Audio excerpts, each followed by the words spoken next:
ほら、ルフィ、今一緒に海賊になる仲間を探してるんだ。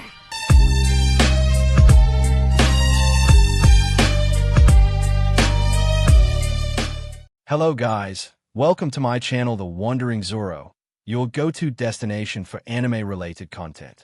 And if you're new here, don't forget to hit that subscribe button and turn on notifications so you never miss out on our latest videos. In today's video, we're going to be diving into part 1 of the series, so be sure to stick around until the end, and let's get started. Aizawa, meet your new classmate, he said abruptly, shocking his students to the point where they couldn't even speak. As the door opens, displaying a 6 feet 0 inches tall teenager with a very gorgeous but blank face, he has unkempt black hair and a pair of calm, keen eyes with ruby irises. Izuku Midoriya, nice to meet you. He speaks without even a hint of emotion or a smile, which piqued the interest of his classmates. As he takes his seat before Aizawa can even order him. Aizawa, Yosh, let's begin. And so his first day begins, with some of his classmates attempting to converse with him and asking him a variety of questions, such as his quirk, height, or why he enrolled in the hero school. He responds in a very simple manner and ignores the rest. Kirishima, yo, I'm a hero Kirishima. Did you know peace begin with a smile, dude? Izuku, HM. Peace. Kirishima, no, nothing. And then he leave, failing to make him smile. As the teacher arrive and tell them to go back on their seats, as he begun his lesson.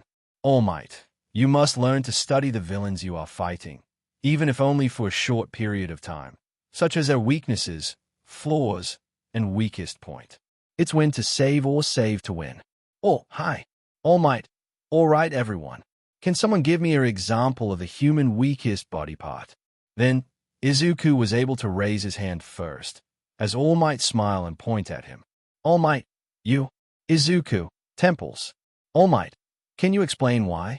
Izuku, the temples is located on the 2 sides of your head. At this position, the skull is thinner than the rest, making the area more vulnerable. Under the skull in the same region, run arteries which provide the brain and blood. A severe hit can lead to an excessive pressure on the brain and oxygen deprivation. If no medical care is given in a short delay, irreversible damage can be done to the brain. The most common symptoms are disorientation and loss of consciousness. All Might, that is correct, young Midoriya. He praises with a sweat drop since he doesn't understand the explanation and also doesn't know temples are one of the weakest areas of the human body. Meanwhile, everyone look at him in shock on how he explained every detail of it like a professional. As the time goes by, and now it's time for history class. Midnight walk in while holding her signature whip. Midnight, go back to your seat. Everyone appeared on their seats as soon as possible, like they have some sort of teleportation ability. Well, except for Izuku, who never leave his seat the whole time. Midnight, all right, let's begin. The history class begins, with Izuku dominating it all, much to everyone's surprise. Is this how smart the transfer student is? Most of his peers are now looking up to him, and some are envious to him because he is getting the majority of the spot. Ring. Midnight. Oops, it looks like that's all for today. Bye class. All sans Izuku. By midnight sensei. Lunchtime. Izuku was seen sitting on an empty table as most of his classmates approach him and sit with him. Mina. Hi. What you got there? Izuku. HM. Katsuden. Mina. Oh. Keminari. Dude, you never answer my question. Can you please tell us your quirk? Mineta. Yeah. And that. He ignored them again and proceeded to eat. Unknown character. Oi, oi, oi. Look what we got here.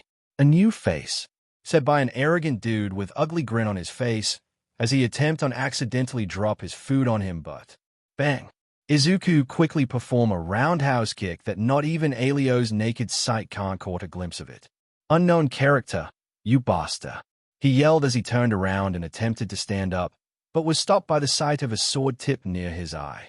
He turned to face the person wielding the sword and noticed the new student, who had a serene but scary face and a freaking small but terrifying smirk that made him swallow his own saliva. Izuku, you bastard, what? Why did you stop? Finish it. Right in front of me. He asked in very calm tone as the dude was ready to run away. But someone tapped Izuku on his shoulder and saw his homeroom teacher. Aizawa, Calm down, kid. Izuku, I apologize. He apologized and proceeded to sit and go back on eating, while everyone was looking at him in awe and terror. Class 1A, is that his quirk? Weapon summoning. As the end of his first day approached, Izuku received a phone call from someone, and he asked his teacher for permission to leave earlier, which they granted because it was an emergency. The next day, everything goes as usual, until news breaks of a group of men found dead on their own property. Their deaths are practically identical. Strangely, there are no traces of bleeding or bruises, no scars, but their bones have been crushed from the inside. How can the killer shattered his her victim's bones without any outward signs? And that's the mystery that sent shiver on the nation. As the class begin, like usual, everything is going into the schedule: study, training, lunch, study, and study. Just like that, the day in with another terrifying news. It was broadcast on the whole city. A homeless man discovered a corpse of a young lady sealed in a garbage bag on a beach. At first, he thought it was something he could sell to make money, so he immediately walked over to get it. But when he gets close to it, about an inch away, it smells bad, like rotting flesh. His mind went blank as he came to a conclusion, and he ran away from it, calling for help and attracting the attention of others. It was later confirmed to be a woman in her mid-20s who had been molested and tortured. Her tongue had been forcibly severed, and there was no lead for the suspect. Everything is still a mystery. The next day dawned crisp and clear as the sun poured through the window. The birds were chirping. The cows were beeping as we see our protagonist standing in front of a mirror. He pulled his sleeves up and started washing off the liquid red substance on his hands. Izuku was seen walking toward the UA gate an hour later, dressed in his uniform like what a normal student would usually do. He continues to walk until he reaches the main hall, where he draws the attention of the majority of the students, who are unfamiliar with him. Who's that man? I don't know, but he looks cool. How old is he? He looks charming. New face? Huh? I heard that is first year. First year? And already that hot? Come on, ask him out. I wonder how strong he is, dude. Hurry up, get his number. Murmured was heard on the hallway, and most of the compliments coming from the hall, I mean girls, which he all ignore, not even giving them a glance or smile, only focusing on the way forward.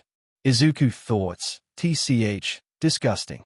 As he enters the classroom, he just says morning to everyone before taking his seat. As their sensei entered and sighed, he looked at them languidly and inhaled deeply. Aizawa, I have an announcement. There will be no class today. All sans for. Yeah. Aizawa, I'm not finished yet. Yosh, the school is currently experiencing a difficulty, and the majority of the teachers are required to resolve it. You will receive a message from Principal Nezu, and it will be delivered on your mail. I'll also informing you that you are free to leave once you have completed copying these homeworks on the board. Oh, hi. Aizawa, begin, if you don't want to be locked here till tomorrow. As everyone began copying the homework on the board, they all received a message from the principal after about 5 minutes, but they couldn't see it because they weren't through copying, except for Izuku, who stood up and pulled out his phone as he approached Aizawa, and showed his book. Aizawa, all right, you're good to go. As Izuku exited the room, everyone was surprised and speechless as he read the message from Nezu, who was just apologizing for the late announcement, but there was a small message specifically for him. Meet me in my office. Nezu.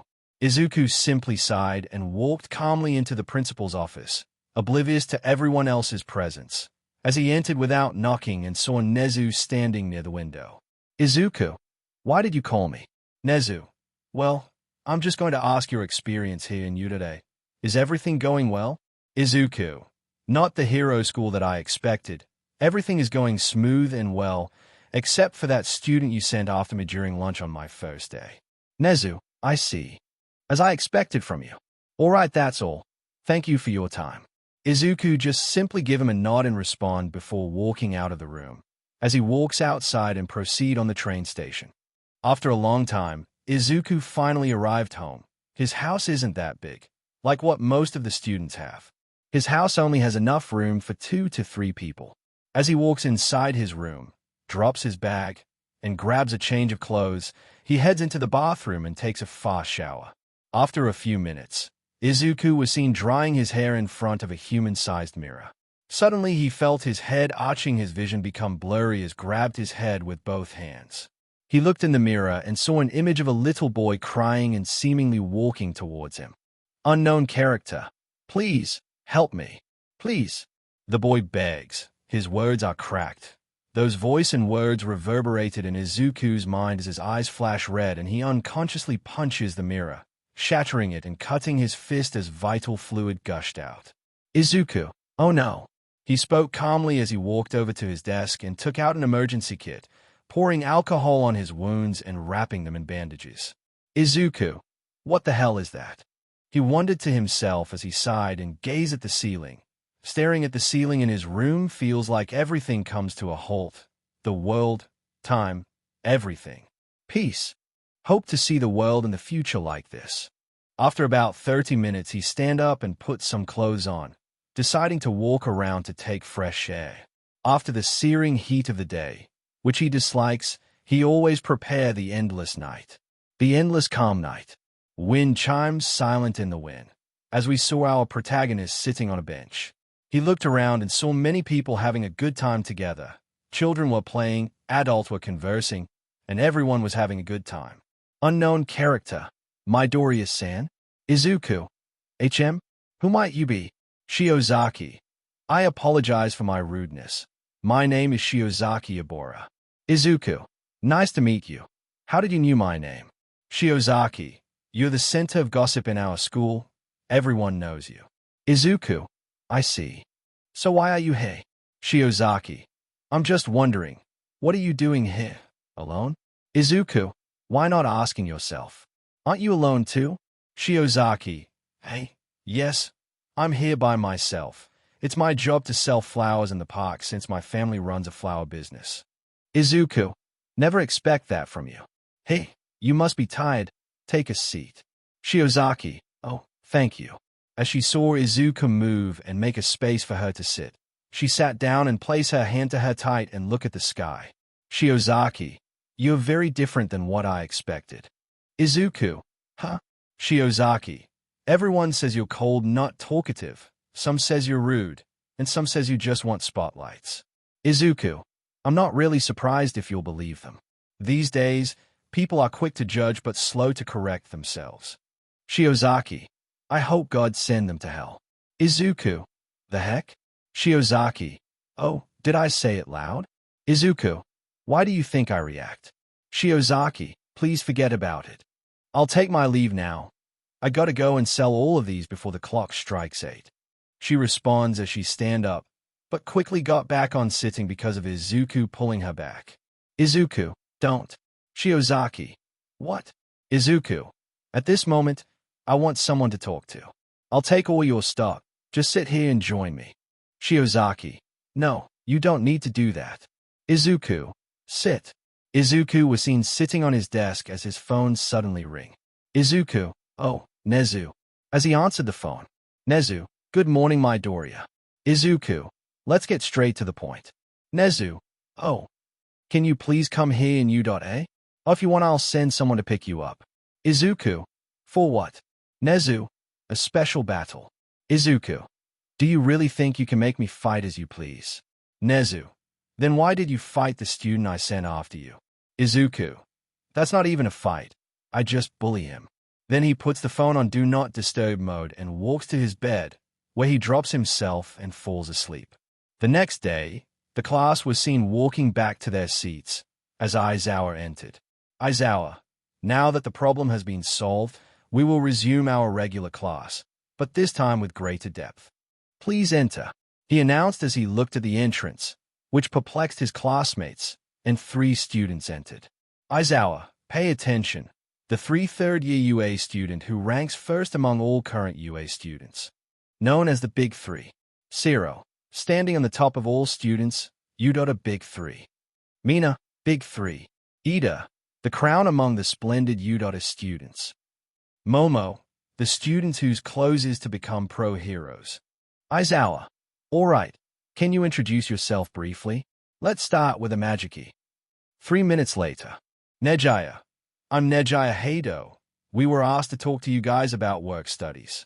But wait. As she walk in front and look at Shoji in the eyes. Nejaya. Ini, why are you wearing a mask? Are you sick? Trying to look cool?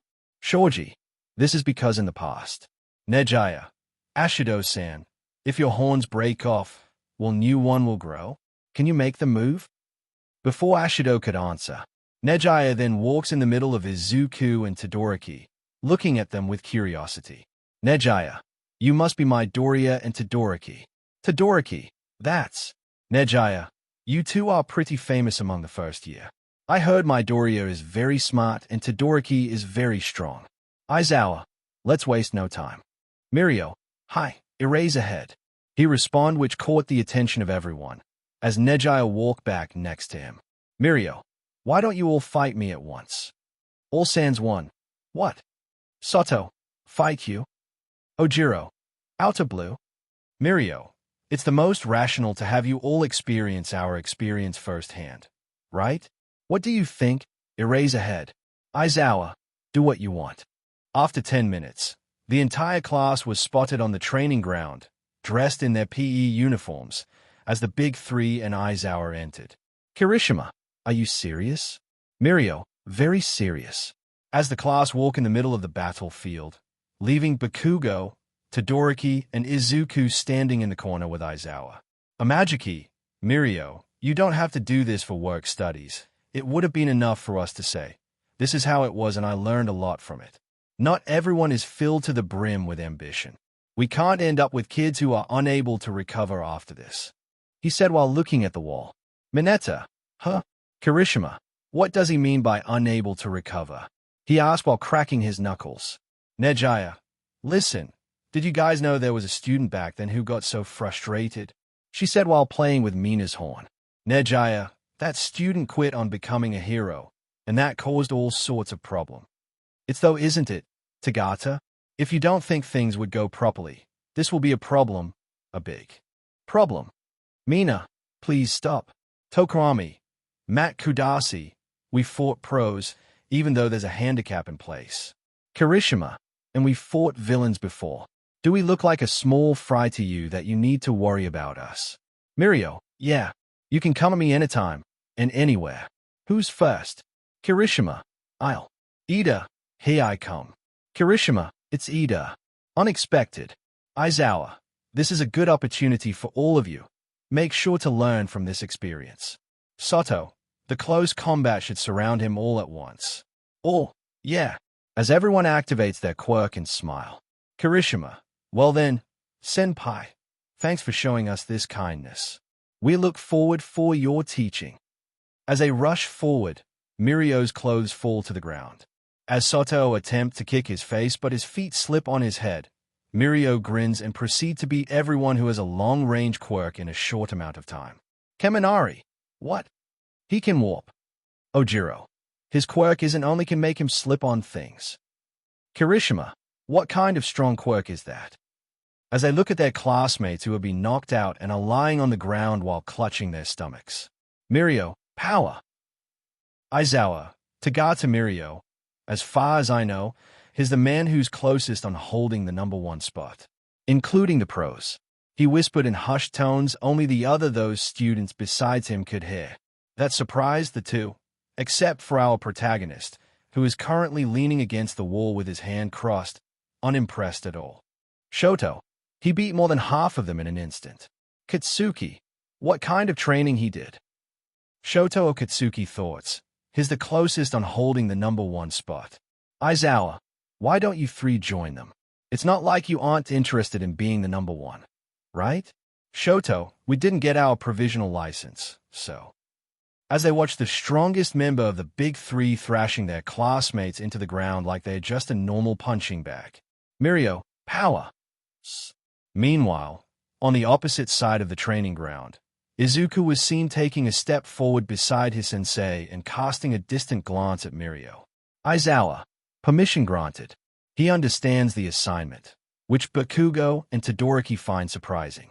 As Izuku walks in the middle of the battleground, both hands in his pockets, exhibiting no fear. Mirio, oh, my Doria-san. He smiles as he utilizes his quirk and falls to the ground before reappearing behind our protagonist and attempting to punch him in the back, only to have his fist slip into his body.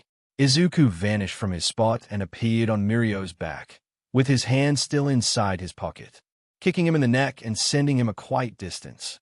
Mirio, whoa, I never expect that. He stutters as he smiles at him with a hint of shock. Same goes to the people around them, because practically all of his classmates were unconscious, so just only 6 individuals were able to witness his ability. Mirio, you have same quirk as me, but how can your clothes still on? Izuku, you can slip through things, but I can't. We're not the same. Mirio, huh? Izuku, you're weak. Mirio, Eraserhead, looks like your student become more cockier and cockier every year. Do you mind if I teach him a lesson? Aizawa, do as you both likes. Mirio, huh? A sharp metal object struck his cheek, causing a minor cut. As his vital fluid spilled out, he looked at him in disbelief, as he noticed many blades on Izuku's hands. Izuku, do as I please. Mirio, 2 quirk? Must be nice. He employed his quirk once more, slipping back and forth on the wall and in the ground, as he gazes at Izuku, who stands in the center. As Mirio grins while speeding through the air, he glances into Izuku's eye, only to discover that is staring at him, into his soul. Izuku appeared in front of him in mid-air before he could react or slip back to the wall. Their faces were very close, but the difference was that one looked afraid and the other looked like he was having fun. Izuku showed a small smirk while releasing an endless pressure of darkness. Izuku, boo. Then Mirio passed out and fell in the air to the ground. Izuku was seen walking towards the train station. After purchasing a ticket, he was about to board the train, when his attention was drawn to a crowd looking at something on the ground. Out of curiosity and a terrible feeling, Izuku decided to investigate the cause of the disturbance. When he arrived at the site, he noticed a man lying on his chest on the ground. As a result, only his back is visible. Izuku, what happened? Random civilian. He started zigzagging. Then he dropped. Heat stroke maybe. Izuku. Heat stroke. Random civilian. HM. As Izuku decided to walk in front of the unconscious man, making the people around them confused. Random civilian. Hey kid, get out of here. Izuku. You people, what do you think happened to this guy? He asked in a calm tone, not even looking at them, his gaze fixed on the unconscious man on the ground. All, heat stroke, low blood sugar, low blood pressure, dehydration, seizure. Izuku, HM. I don't think so. Random civilian too. Huh? Izuku. He had the same skin hue as the ordinary person and was not sweating. As Izuku bent down and reaches the unconscious man's neck, to his form. Izuku, body temperature is normal, probably around 98.6 degrees Fahrenheit to 99 degrees Fahrenheit. This isn't heat stroke or whatever else you're claiming. Random civilian 3. Heart attack. Izuku, call an ambulance. Random civilian 3. What? Izuku responded by gazing at him and pushing the unconscious man's body, completely turning it around. As Izuku pumped his chest, their eyes widened as they saw vital fluid streaming from the man's mouth. Random civilian. Huh? Izuku. Absolutely. He has no pulse. He was shot. Call an ambulance. Goddamn it. He shouted as the crowd began to panic. Practically everyone promptly got out their phone and dialed 911, reporting what had happened. As Izuku stood up to look around the station, his gaze was drawn to a strange man dressed in a gray hoodie with his hands in his pockets, who was looking back virtually every second as if he was terrified. Izuku, after the authority aid this man, forgot about what happened. He said in calm and low tone, which only those people around could hear, as he escaped from the crowd and proceeded to follow the suspicious man. Izuku thoughts, he looks like scared and afraid. What is that man's true intention? Izuku gazed back and realized that he already loses the crowd. He jumps on the roof and looks around as he sees the man moving forward. Izuku's face became solemn as he snapped his finger, and they both materialized in a black room with only 2 chairs in the center. The man was tied up in a chair in the middle of the room with single light pointed at him, while Izuku was seen sitting in front of him. Izuku, Ohio. Man, what? Where I am? Who? Izuku. My name isn't necessary. I'll set you free. All you need to do is answer my questions. Man, huh? Izuku, what's your name? Man, why should I trust someone who locks me in a room and ties me around in a chair? Izuku, okay, let's get straight to the point. Why did you shot that guy? Man, what? Izuku, on the train station. Man, how? Who exactly are you? Izuku, as I previously stated, my name is not required. As for how I discovered this, who the hell would carry a pistol with a silencer in his pocket? Man, huh? Izuku, now answer me. He said it in a calm but menacing tone, as the man felt a terrifying pressure covering the entire room and turned to see Izuku grinning. The man starts crying. Man, please, spare me. I just did that because. Izuku. Because? Man, he bullied my son. Izuku. And? Man, I have no knowledge of their relationship. However, my son wrote me a note about being bullied before he hung himself. So please, Izuku. That was the words of a good man. Man, huh? Izuku, you have my words. Didn't I tell you earlier that I'll set you free if you answer my questions? Man, really? You aren't gonna kill me? Or handed me to authority? Izuku, nah, he deserves it after all. The man vanished from the room as Izuku snapped his finger, while Izuku materialized in front of Uda and walked to their classroom, where he was reprimanded by Aizawa for being late. But he ignores those irritating words.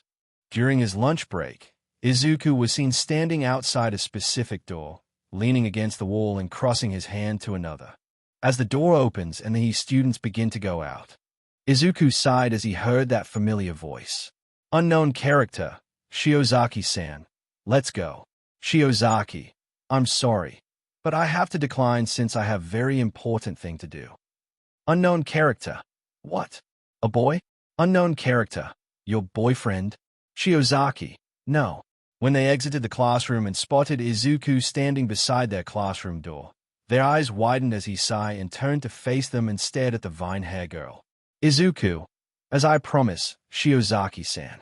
Shiozaki, you never really go back on your words, my Doria-san. Izuku, let's go. As they two headed to the cafeteria, leaving the entire Class 1B in astonishment. Some of them were having their jaws drop or freezing on their places. Who'd have guessed the devout and religious girl would pique the interest of that gorgeous and intelligent popular transfer student? Unknown character, Class 1A. How dare you to steal one of my classmates?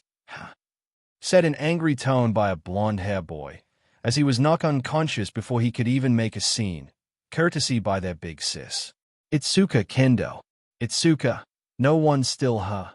Dumbass. Unknown character, Omega. Itsuka, shut up Setsuna. Izuku along with Ibara was currently seen in cafeteria, eating together. Izuku, so, how's your day? Ibara, isn't just me or you're really being nice today? Izuku, I'm just doing what I promise. Ibara, oh. Izuku, the night we met at the park, I forced you to stay with and I promised to buy you lunch at school. Ibara, yeah, I remember mister. Izuku, don't make me feel like I'm too old. Ibara, okay, I'm sorry dad. Izuku, seriously?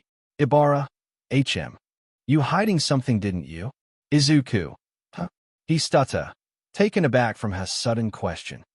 Ibara, lying is bad. God may not forgive you if you don't spill it. Izuku, why would I'm going to lie? And what else do you think I would hide? Ibara, some unholy sin. Izuku, where the hell that come from?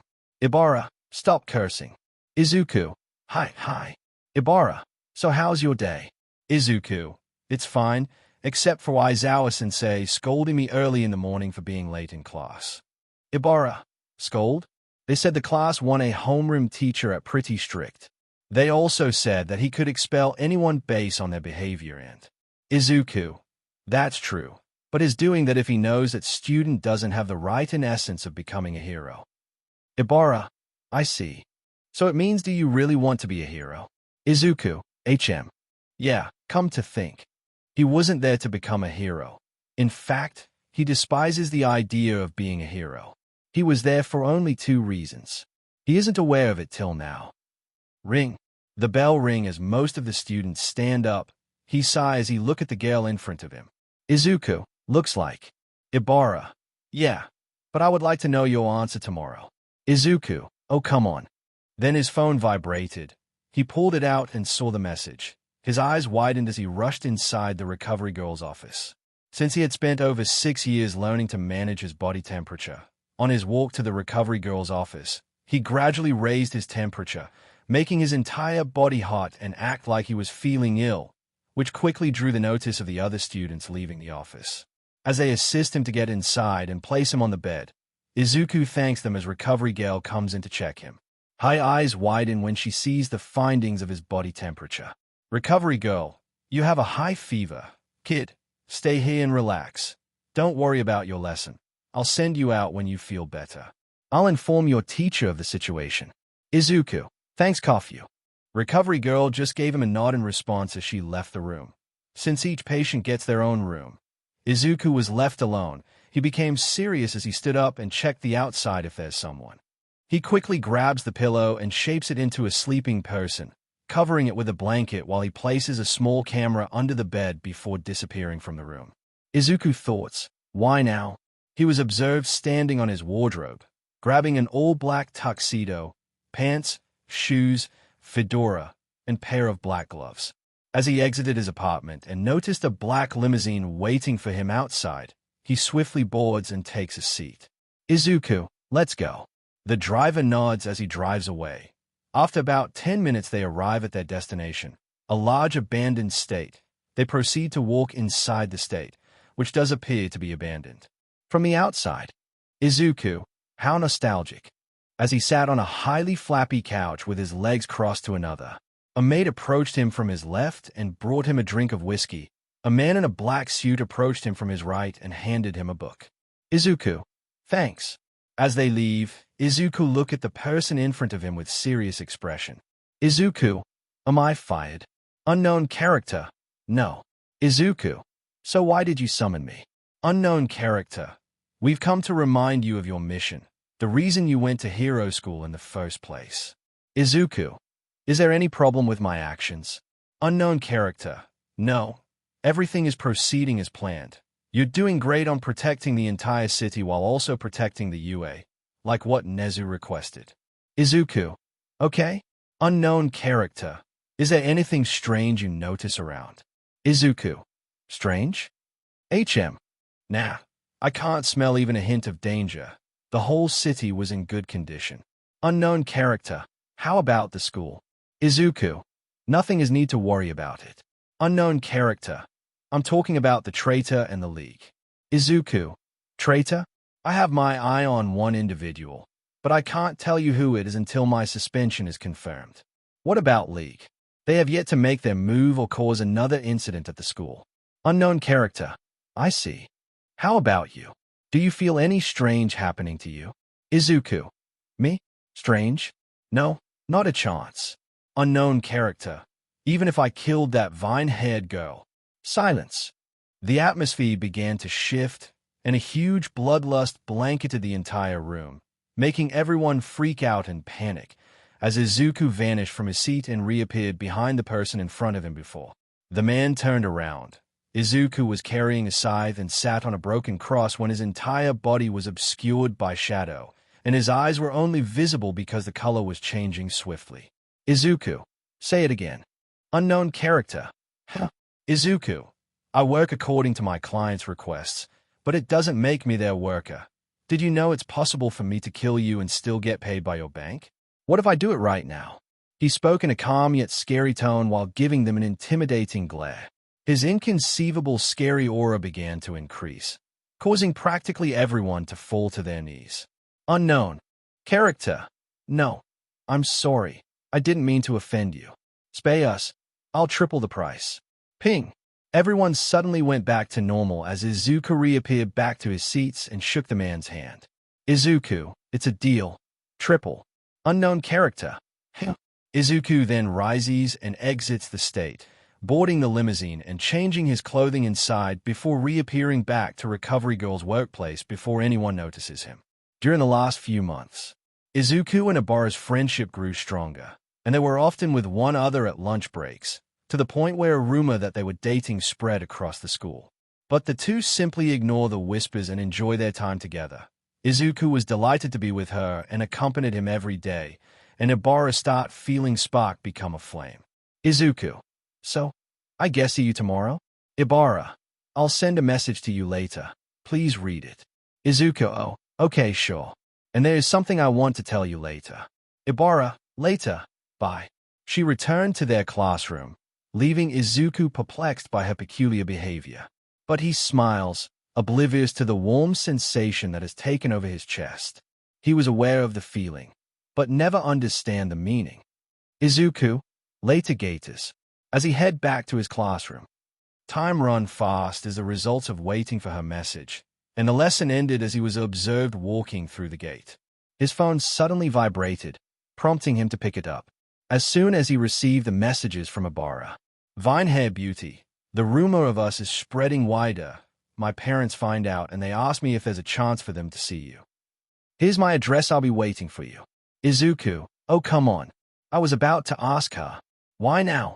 But then he realizes that knowing more about her parents, and her family would be preferable. He smiles as he walks to his closet and pulls out a suitable outfit. He is dressed in a white full-sleeve shirt and black trench coat, black trouser, black shoes, and pair of black fingerless gloves and black ivy cap. Izuku: I'm ready. As he opens the book he received at the meeting. Now the ground in front of his house is slowly shaking as it opens like a gate, revealing a black huge bike. As he grins and rides his bike away towards her location, the ground in front of his house gradually returns to normal.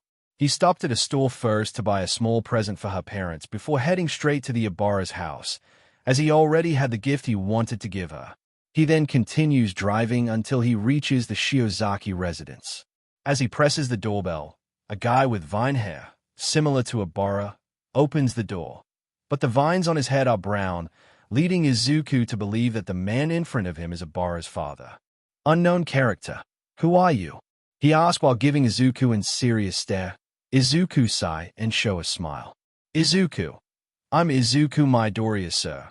It's nice to finally meet you. I heard from Shiozaki-san that you want to meet me. Unknown character: all right, come in. Let the boss decide. He invited, and Izuku sighed with relief as they walked into the living room, where they spotted a green-haired woman sitting on a couch with her hand crossed. Unknown character: honey, he is here. The man's shout drew the woman's attention, and she turned her sight to them, then to Izuku, who was perplexed because Ibara wasn't present. Nonetheless, he gives a respectful smile before bending his head down. Unknown character: so you must be that boy. It's pleasure to meet you. Izuku: the pleasure is all mine. Please accept my little gift, he said while handing them a red wine. Ran: oh thank you. I am Ran and is my husband Mikan. I'm sure you already have idea of who we are. Come here, have a seat. Izuku: Shiozaki's parents. Mikan: yes, we're here just to ask some questions. Ran: so tell us about yourself. Izuku: I'm Izuku Midoriya, obviously, and I'm a first-year student at UA's high school hero course, as well as a working student. Ran: what was your parents like? Izuku: sorry, I have a bad relationship with them, a really bad history. Mikan: maybe that's a bad question. Next. Ran: where do you see yourself in 5 years? Izuku: sleeping. Ran and Mikan: eh? Author San. Cut. Take 2. Ran: where do you see yourself in 5 years? Izuku: living my best life with your daughter, since I'm not really interested on achieving such a title as hero. Ran: what's your relationship with my daughter? Izuku: is she a friend? I'm not sure, but every time I was with her, a pleasant warmth engulfed me. But I believe I've already fallen in love with her. Mikan: I think you should tell that to her, not to us. Izuku: huh? Can I? Ran: not take care of my baby girl. You already know what will happen if something awful happens to her. She threatened, which took the two men aback. Izuku's expression becomes serious and look at her in the eyes. Izuku: I'm ready to do something unspeakable to those who would try to harm her. Ran: That's exactly what I was hoping to hear. She's in the garden. Come get her. She's been waiting for you. Izuku. Hi, excuse me. And then he stand up and proceeded to walk to the door where a word garden inscribed on it. Opening the door, Izuku was mesmerized by the outdoor sight, those beautiful green plants, those colorful rows, and the sigh of his girl. Izuku whisper, gorgeous. He whispered. Meanwhile, Ibarra still didn't notice his presence, placing her both hands in praying positions and closing her eyes as she gazed up at the sky. Ibarra, dear God, please give me courage to apologize to my parents, because ever since I saw Izuku, I already know I'm not their baby girl anymore. Izuku, oh, that, he stuttered out loud, loud enough for her to notice, as she turned around and saw Izuku, her face transform into red, redder than a beautiful rose like her. Ibarra blushing, how long have you been standing there? Izuku, just now. By the way, you look gorgeous. That caused her to sigh in relief and blush at the compliment. Ibarra, thank you, Mr. Handsome.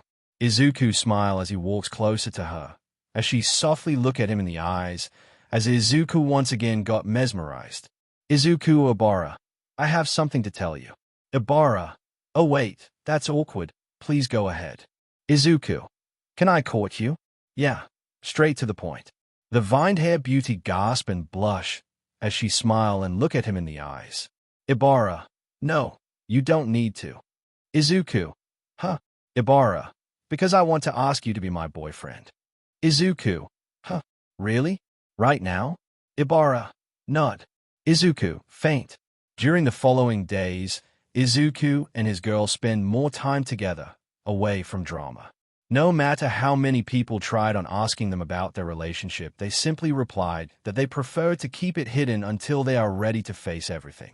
To do a lifelong commitment. As we saw the lovebird walking towards the cafeteria, Ibarra's right arm was wrapped around his left arm while she's currently reading a book while walking. Izuku, so, what would you like to do for tomorrow? Ibarra, probably go to the park and sell flowers. Izuku, how many times I told you? You don't need to do that. You can just hire someone to sell it for you. I'll do the paying. Ibarra, Izuku, we're together. I don't want to rely on you for everything.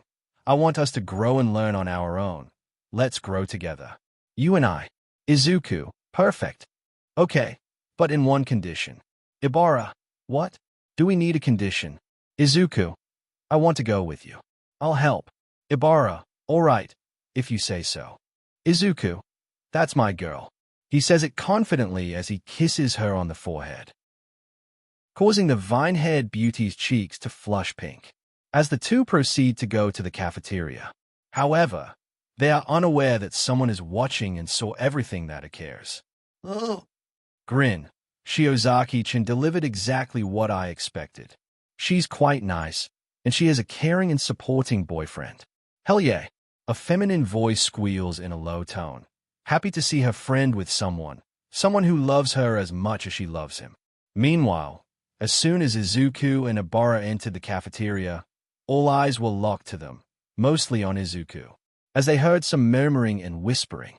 There he is. Oh, that's him. I couldn't believe he can do that. Yeah, me too. I never expect that from him. You saw it too? After that, he just run away. That perplexed his lover, while Izuku began to realize what was going on, sweating bullets and turning his eyes to his girl, who was giving him a serious stare. Ibarra, what are they talking about? What did you do again? Izuku, I'm about that. Unknown character, a him. May I have a second? Mr. Midoriya? And they recognized that voice. Izuku turned around and saw Nezu sitting on Aizawa's shoulder. Izuku, sure. Can I take her with me? Nezu, do as you like. As the four enter the principal's office, Aizawa places Nezu in his chair, while Izuku sits on the couch with Ibarra on his side and Aizawa in front of him. Nezu, I think you already have idea why we're here. Don't why, eh? Izuku, yeah, but I want to confirm my thoughts first. What's happening?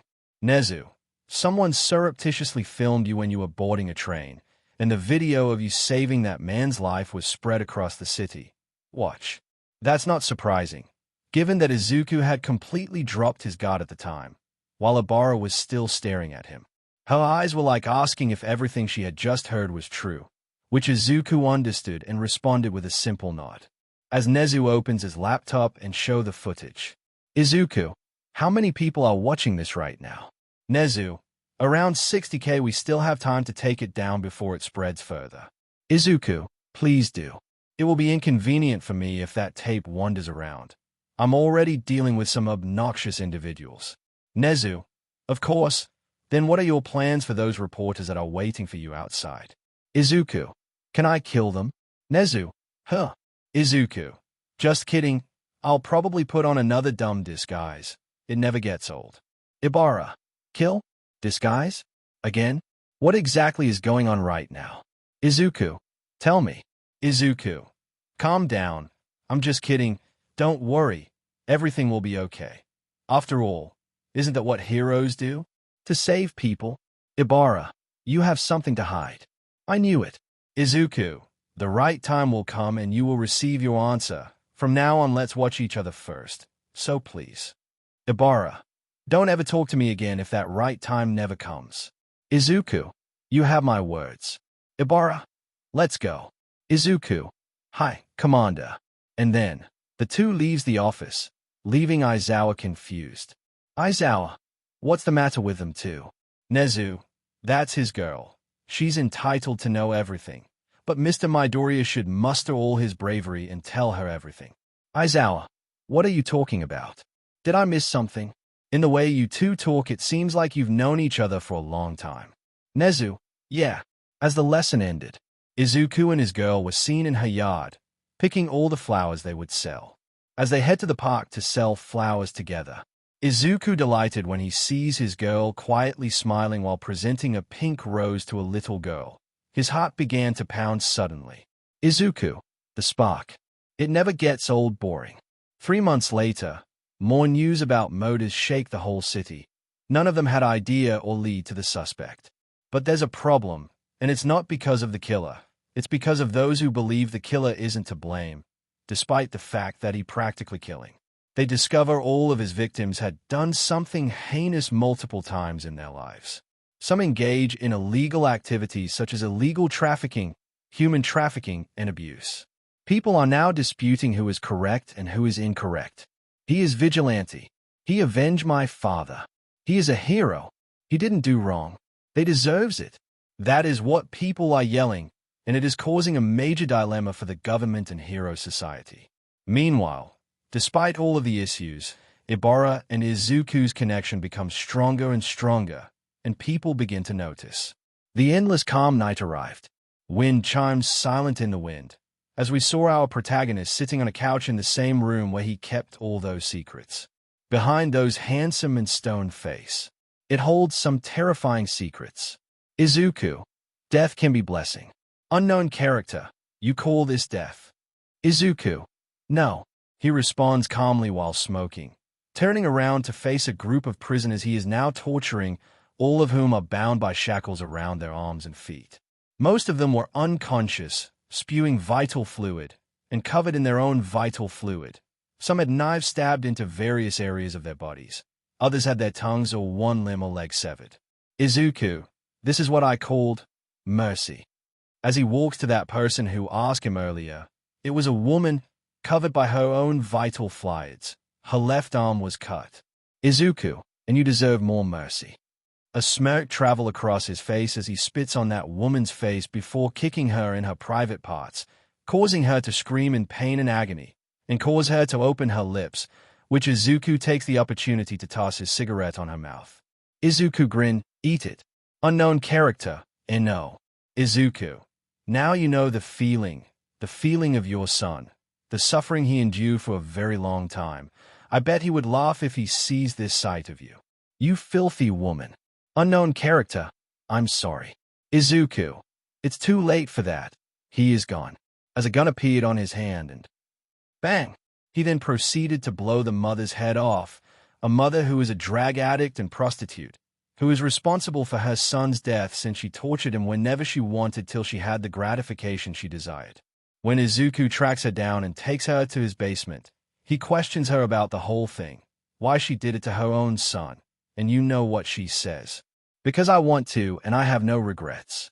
As he approached the man who was breathing heavily and had a knife stabbed into his foot, a flies appeared on Izuku's hand. Izuku, how long you want to stand there? He asked while pulling the nail on his feet using the flies as he screamed in pain and agony. Then the door suddenly opened and a man walks in. He is a fairly tall, pale young man of a slim, somewhat lanky build, described to be in his early 20s. He has white hair with a few red streaks at its crown that spikes upward around his head, hanging low over his eyes, which are thin, turquoise in color, and heavily lidded. His most striking features are undoubtedly the patches of gnarled, wrinkled, purple skin that cover much of his lower face and neck, all the way down past his collarbone, below his eyes, around his torso, and on his arms and legs.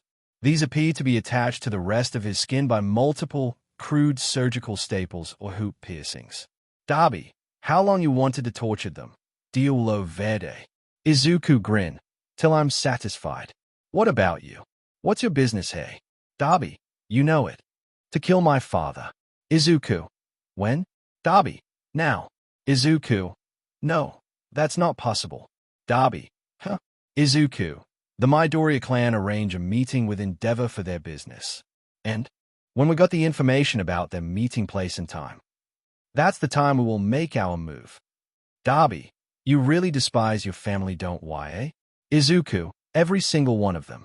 Z. The speaker on the whole basement start releasing glitching noise. Not long after, a voice of girl was heard. Unknown character. I've the information. Izuku, meet me at the dining room and let's talk about this. Izuku sigh. Sure, whatever. Then he and Darby proceed to head on the dining room where they saw a girl, a relatively petite, fair-skinned girl who is very prone to blushing and is frequently described as to having a rather pretty face. She has slightly inward-tilting bright yellow eyes with thin slits, somewhat resembling those of a cat, and her wide mouth is also rather feline, as both her upper and lower canines are more pointed and longer than the rest of her teeth, giving her a vampire-like appearance. Her hair is a pale, dirty ash blonde and is styled into two messy buns, with numerous wild strands sticking out at all angles from their centers and where they are fastened, a straight fringe and two chin-length side bangs to frame her face. Izuku, now, tell me the condition. Himiko, I want a fair negotiation that will make us both happy. Izuku, I want to see what thing you got. Himiko, oh, do you not trust me? Izuku, yes. Himiko sigh, okay. As she pulled out a phone and started playing the recent record, where they heard the voice of the people they despise. Endeavor, Hisashi, Inko, Izura, and many more. Darby, we will give you a protection. Himiko, I don't have time for this. Izuku, and $1 million and a gallon of my vital fluid. Himiko gasped. Really? She asked in an excited tone, as she dashed towards Izuku and gave the phone to him. Izuku just shows a small smile and pat her head. Izuku, but promise me that you won't do anything that will ruin my image and reputation. Himiko, hi, I promise. Since Izuku encountered almost different kinds of people, he also learned to read a person, their emotion and words. He smiled as he snapped his finger and a gallon of vital fluid and monies appeared on the table.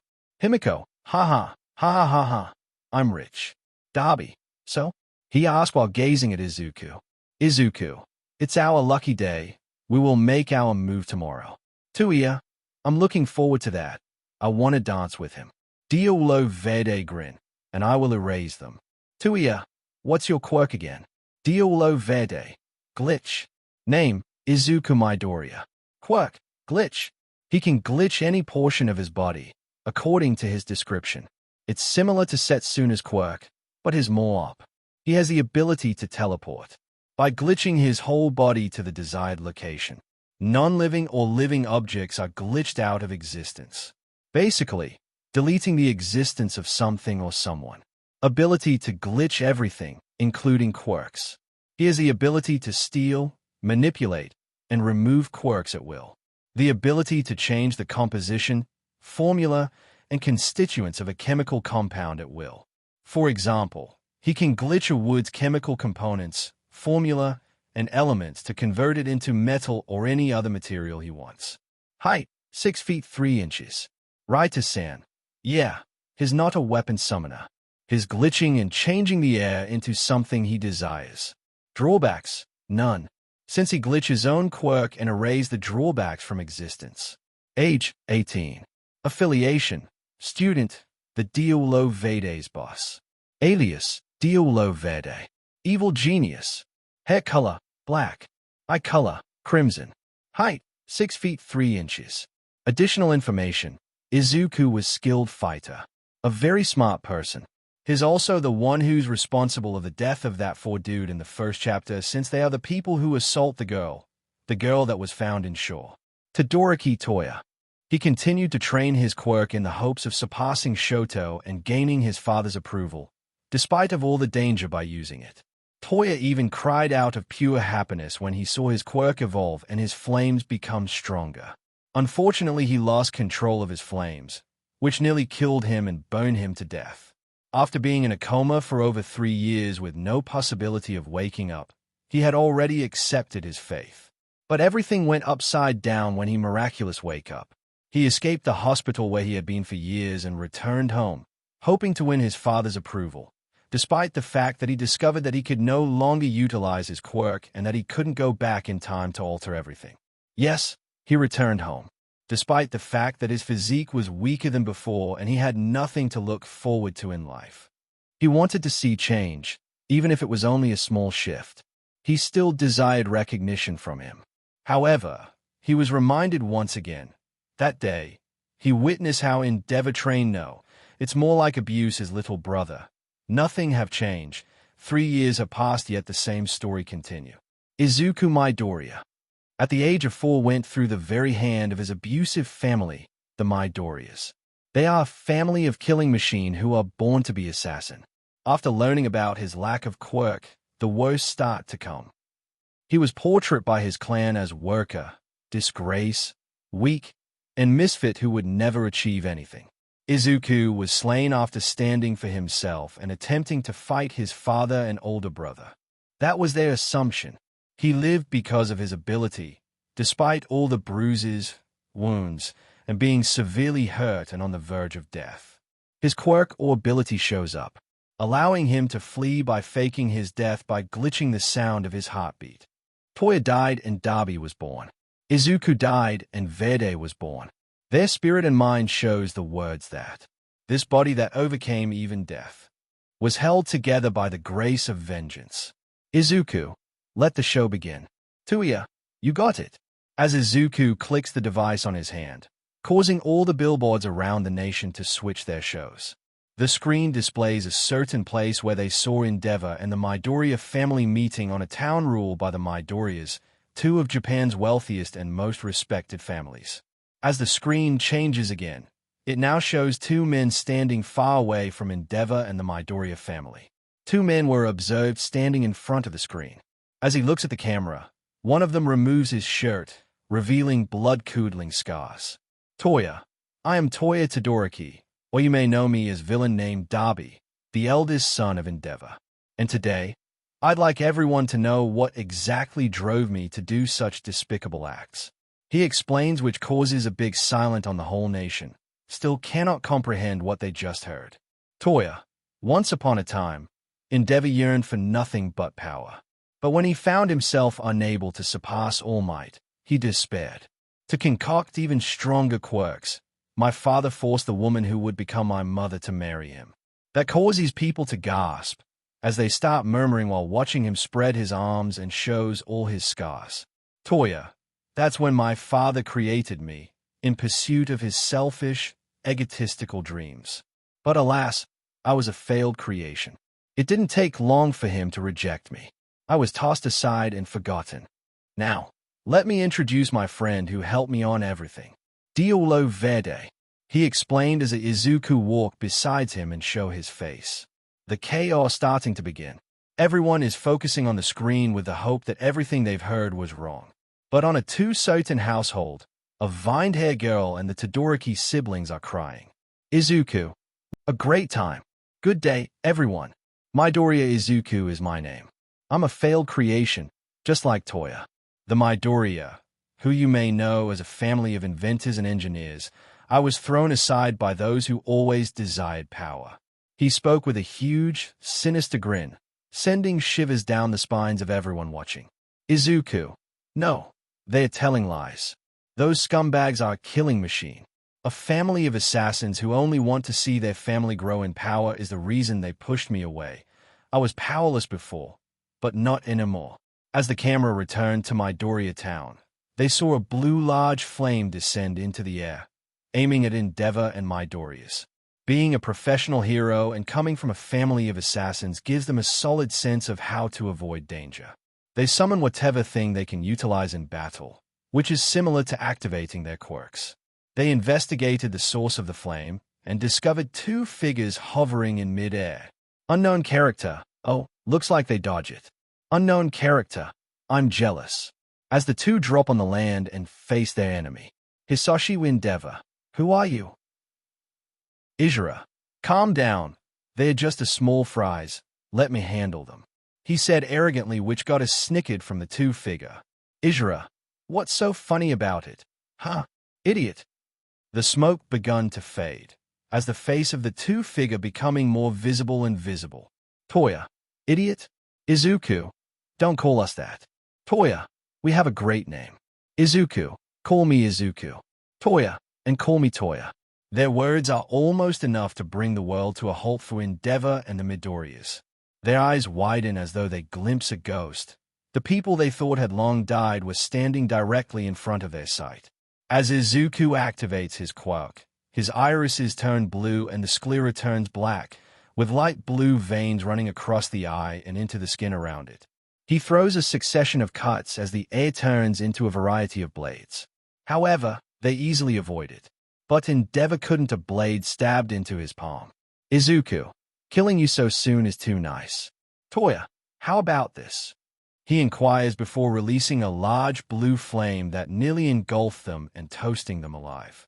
However, the author equips them with plat armor to prolong the battle. Izuku, why don't you guys use your peculiarities, rather than using your punny skills? Show me who's the boss. He said in mocking tone that causes Endeavor to lost his cool and dash forward, preparing to punch him on the face. However, in the middle, Toya kicked his stomach that sent him playing. He stated that in such a sarcastic tone that Endeavor lost his cool and dashed forward, ready to hit him in the face. Toya, however, kicked his stomach in the midst, which sent him flying. Toya, I'm your enemy. Endeavor. Izuku. And I'm your nightmare. They exclaim in a calm but menacing tone, as everyone stands in fighting position, as Izuku glitches the air into a gun and shoots the hell out of Midoriyas. While Toya dashed forward to his father in an attempt to give him a flaming axe kick, but he dodged it using his hands, while protecting his face from the heat. Endeavor. Toya. He is gone, and will never gonna come back. I refuse to believe you, villain. As he pushed Toya away and released some flame, which sent him quite a distance. Toya. Oh, why? Afraid to face the reality that you're not a hero, but a criminal? Forcing a woman to marry you in order to fulfill your selfish desire.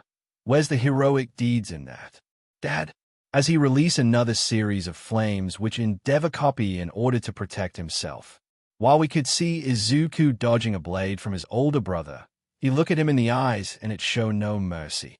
Izuku, you haven't changed at all, even a little bit. As he catched the blade using his mouth and shattered it using his teeth, which shook his older brother to the core.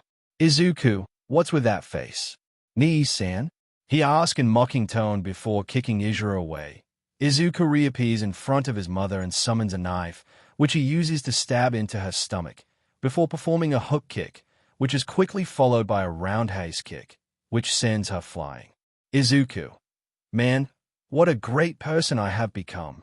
Ah yeah, scream. That's my favorite music. Ha ha ha. Hisashi went insane after hearing that wild laugh, and he vanished from his spot and appeared in front of Izuku at an alarming speed. As he struck Izuku with his blade, which was blocked by Izuku's knife, he noticed his son stare, and their gazes met, under those sharpening sharp swords, his taunting him with a trace of disappointment in his eyes. Izuku, seriously? Is this how weak the strongest assassin? Meanwhile, we could see Endeavor flying through the air, dodging all of his own son's flames. Toya, don't stop running. Isn't that your job? An unreliable father. Die. As he leap on the air and do the same flying like Endeavor, and appeared beside him, before gripping his hand and burn his back, that causes Endeavor to scream in anguish. Izuku, I never forget a single thing. Toya, and I have a lot of reason to prove myself that I am right. Izuku, how could it make you hurt? Toya, how to best stomp all over your life. They asked their former family who's now trembling in fear from the inside. They have created the thing that they wish to destroy. Izuku, I've been pondering all this ever since that day. He shouted in front of his father's face before he slashed his mouth in complete lightning speed, which cut his cheeks to the air completely. Izuku, I couldn't figure out why I even existed. Toya, every day, I crawl to Natsu, crying my eyes out. Not that you ever knew, right? As he grabbed his father to his hair and throw him in the air. Toya, such a strength. I never expect that Izuku can heal my body and evolve my quirk. As his injury begun regenerating, his body become the fire itself, allowing him to heal and regrow whatever is happening. Toya, my blood ran cold when I thought you might bite the big one in Kyushu. Then, I led Star Servant and ending straight to you, one after the other. He shouted. As the two began to float in the air, Toya released a giant blue flame that engulfed him, while Izuku unleashed an angry lightning that was a mix of blue, purple, gray, and other colors. Izuku, you all were finally happy. The weak becomes strong. The weak was dead. It's all you ever wanted. But it must have weighed on you, right? As he dodged another strike from his older brother before allowing him to hit him for the last time, direct into his face, which made his blade on pass through his head.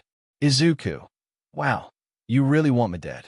And then, Izuku grabbed his older brother's arm and said yeet, because he was sent flying without his hands. It was all completely separate to his body. As we see Toya start on laughing while watching his father fall in the air and land through a sea of flame. Toya, was all the praise and admiration like a chicken soup for your soul? Izuku, when, at long last, you could stare at your kid's eyes. They shouted, which literally pierced through their parents' soul, finally realizing all what they just do. All the time, they were doing it wrong. Toya, you must have thought, as long as I face the future, I can be better, he shouted while laughing maniacally, as he was stopped when he heard his friend voices. Izuku, Toya, looks like they're loss of words, so let's give them our offer, he said, which causes Toya to grin, as they smile at them and shout. Izuku, Toya, the past never dies. Toya, get it, yet? You reap what you sow. So let's tango, you and me. Izuku, Toya. Hisashi Midoriya o Enji Todoroki. Dance with your son, he in hell. They were tormented by their past. So, this was the end of this series. Stay tuned for next part of this series, and if you like this video, don't forget to like, share, and subscribe to our channel. Until next time.